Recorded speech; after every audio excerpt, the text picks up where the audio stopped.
Ramai pemberitaan soal Kementerian Pertahanan, borong ini, beli itu, sedang jajaki kerjasama dengan anu.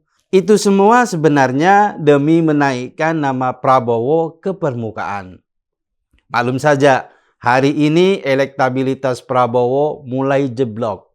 Dia sudah ngos-ngosan dan tak sanggup lagi terkerek lebih tinggi. Tapi upaya mereka membanjiri pemberitaan dengan kerja Kementerian Pertahanan itu ya sia-sia. Pertama, karena itu memang pekerjaan Prabowo. Kalau Prabowo bekerja, itu sudah pas. Dia tidak makan gaji buta. Lagi pula kalau cuma beli ini dan beli itu, semua orang juga bisa, asal ada duitnya. Itu bukan pekerjaan yang heroik, tak perlu dilebih-lebihkan. Kecuali nih, upayanya itu bernilai lebih. Misalnya, mendatangkan keuntungan bagi negara.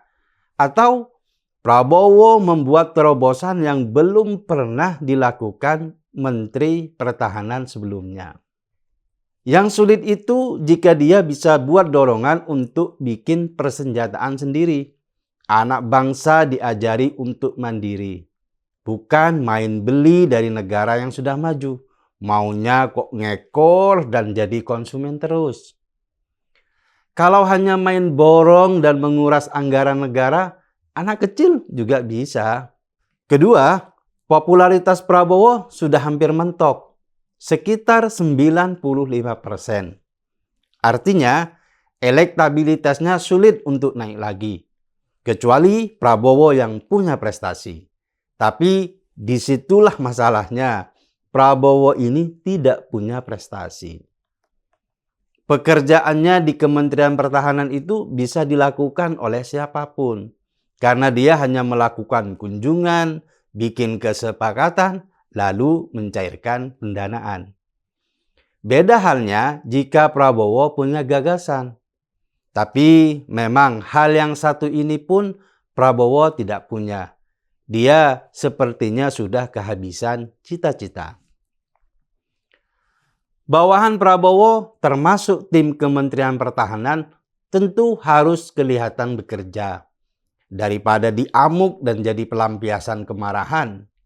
Makanya berita tentang pekerjaan Prabowo di Kemenhan tiba-tiba membanjiri media massa. Sayangnya upaya seperti itu tidak juga mampu mengubah fakta survei.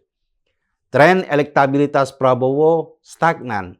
Bahkan bisa jadi jika Prabowo terus-terusan nebeng nama Jokowi, pemilihnya bakal bosan juga.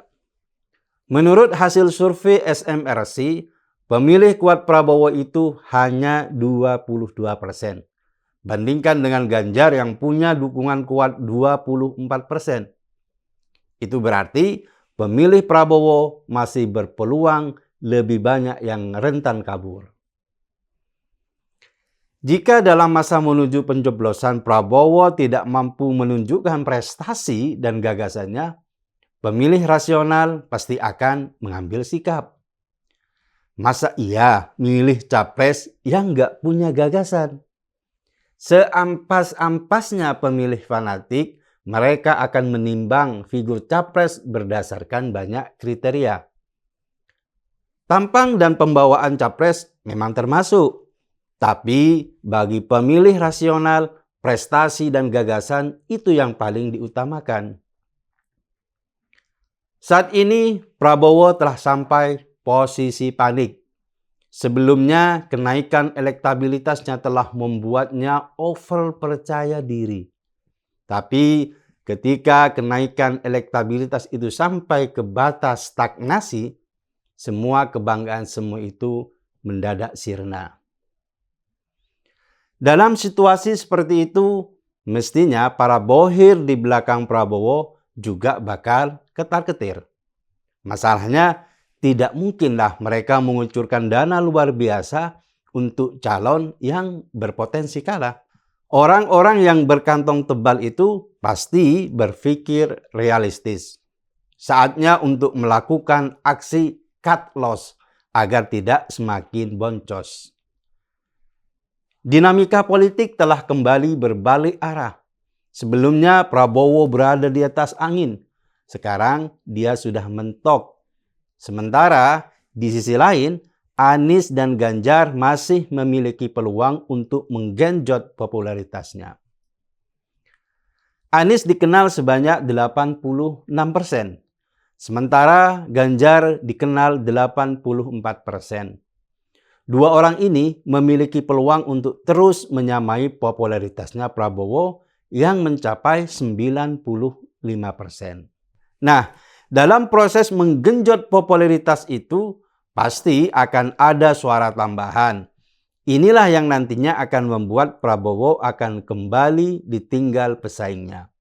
Memang, sebaiknya politisi itu memiliki gagasan sendiri. Jangan hanya bisa nebeng sama orang lain. Sekarang giliran elektabilitasnya mentok, pusing membuat gerakan. Kenapa fenomena Prabowo itu terjadi? Karena rakyat semakin pinter dan rasional. Memang ada sebagian yang masih lihat penampilan luar, tapi lebih banyak yang bersikap rasional.